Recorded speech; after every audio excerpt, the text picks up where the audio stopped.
Yeezy 700 V2, who hit? How did we do, guys? I actually managed to get a pair, which I'm actually pretty hyped about, considering how the kind of sneaker releases have been going for me.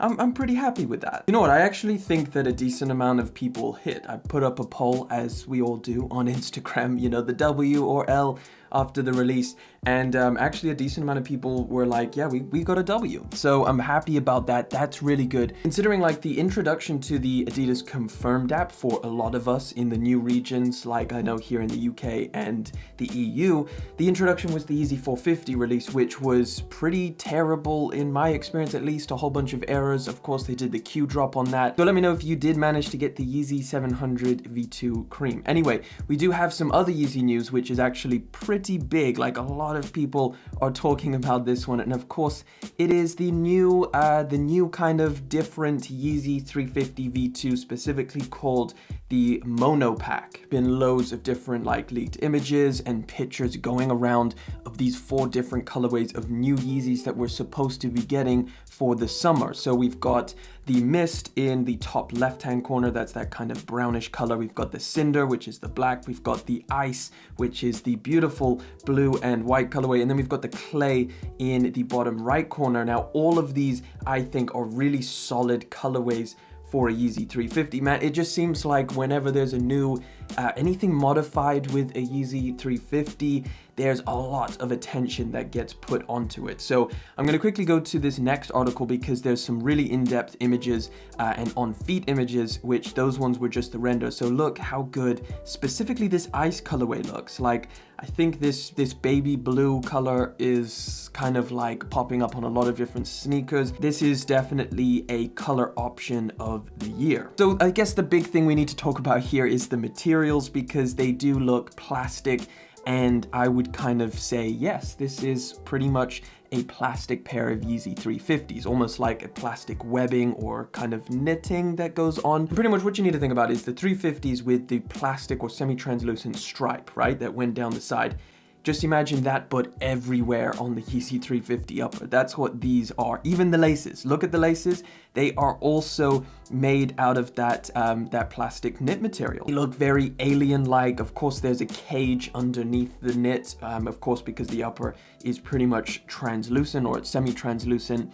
So that cage underneath makes it have a very alien-like appearance, which I think looks sick. I mean, I don't know about the whole plastic upper thing, but I mean, if it looks this good, who am I to argue with what materials they use at the end of the day? If you are after these colorways, I believe it's going to be a summertime thing. Now, what we have on House of Heat is June 21st for some of these, specifically the Ice colorway and the Clay colorway. Of course, there is 4 different colorways, so it may be a staggered release. We won't get them all at once. Right, Travis Scott in the building. I mean, we couldn't get that far without mentioning young Travis Scott. And there's a new pair of Jordan 1s. Not just Travis bringing the heat this time. We've got a triple collaboration with Fragment, Nike, and Travis Scott. I mean, look at these.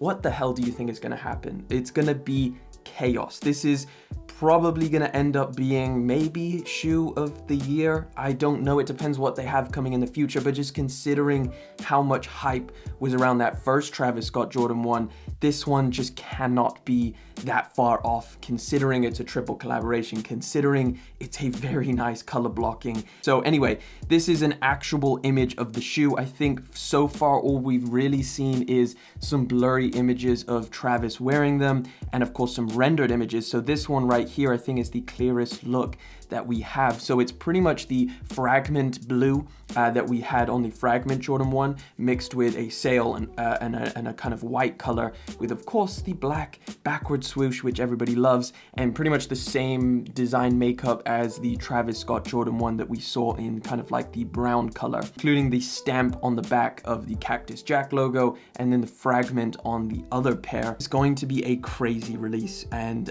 just this seems like it's going to be one of the big ones, the heavy hitters for this year. Anyway, speaking of Travis Scott, this next article I thought was going to be an interesting one. Every unreleased Travis Scott sneaker. And I thought this was particularly interesting because I didn't know that a lot of these existed. So you probably have felt the same. I think we know the friends and family Jordan 4s and stuff like that, but take a look at some of these. So this is one, the Jordan Trunner Cactus Jack. Guys, this does exist. Look at that. That is an image of a Cactus Jack pair of sneakers that I guess just never saw the light of day. This is an unreleased pair. Apparently this was Travis Scott's first ever Jordan sneaker collaboration, was the Trunner. Thankfully, this didn't release. The purple Jordan 4 friends and family pair. Again, super clean colorway. I think a lot of people know and like this. I think it was just gifted to a couple rappers, but that's about it. This is really, really scarce to find. Then there was another Jordan 4, the olive one. Maybe that's what gave some popularity to the taupe haze Jordan 4. Either way, of course, I think we've seen this one before as well. The yellow Jordan 6, we did see this one, I believe. Who was it on? Was it Quavo or Offset?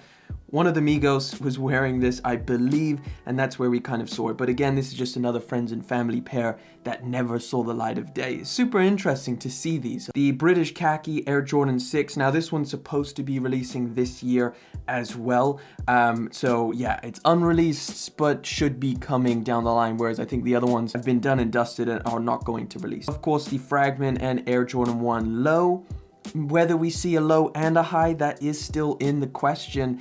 We may actually see that, but pretty much this one is pretty similar to what we just looked at with the Jordan 1 High Reverse. Now this one I think got a lot of interest last year, but just never saw the light of day. Whether we see this in the future or not, I don't think so. I guess this would be more kind of a friends and family version of the Travis Scott Jordan 1, but yeah, I doubt we're gonna be seeing this one. The Air Force 1 Low Bespoke. Very interesting one. I had never seen this one before. I think this one was posted by Travis Scott himself. Bunch of different colors. Looks very interesting. The SB Dunk Low sample. We saw the SB Dunk Low. So again, this is just another sample that led into the creation of the dunk that we know now. And yeah, that is all of the unreleased Travis Scott Jordans that we've seen, or the Travis Scott and Nike collaborations. Right, it's time to talk about the whole Nike and Hebert scandal. Are we calling it a scandal now? Whatever, it's kind of done and dusted, and I don't really want to talk too much about it just because of the very divisive nature of the topic. But there is some things that have kind of developed, and I did want to kind of mention those parts because that's what I've really found interesting instead of all of the drama that surrounds this topic. So again, we know, the whole Anne Hebert thing. Anne Hebert, Nike VP, Vice President. Her son owned a resale business, a pretty large resale business. When he did an interview with Bloomberg, the information came out that he was connected obviously to his mother, or that the Nike VP was his mother, and she then stepped down. So then people started making the connections that, well, she must have been helping him out, and that's why I guess Nike kind of pushed her out the door or said, listen, you need to resign. Whatever. All of this is definitely a very important topic for the sneaker world because, it kind of exposes Nike just a little bit. We've always kind of been questioning what's Nike's involvement into the resale world. We obviously know that they are manufacturing artificial scarcity with the sneakers in order to bring up the hype and popularity of their products. And obviously a lot of sneakerheads believe that they want more pairs so that they can get them. Some information came out through an internal meeting. Nike's chief executive, John Donahoe, actually addressed this very, very corporately, I must say. He essentially said there's no value more core to who we are than the trust our customers put into us and our brand and our products. And the fact of the matter is, this incident sparked questions in some of our consumers about whether they can trust us, particularly around launch products. Now, part of a way that Nike plans to rectify this, the CEO said, is to do an audit of its launch process to ensure consumers have confidence in the way that it releases its limited edition sneakers. And these sneakers have been the target of the bots that seek to beat out regular consumers for online drops. Now this is the interesting part. We've been working on anti-bot technology for the last several years, Donahoe said. That is part of the solution, but we need to double down our efforts. Now, I think this is just such a tough conversation to have because of the nuance of this situation, not just this situation, but the whole kind of sneaker industry in general. That's what we're having to talk about here, because in reality, you got to think about how does Nike sell these limited products, right? It's very, very much kind of surrounded by the hype of the products themselves. If the item or the pair of shoes is more hyped, they're going to build more attention to the brand, and that shoe or item is going to sell out. When the bots come in and they buy up a lot of the stock, the manual users are like, whoa, this was very, very limited.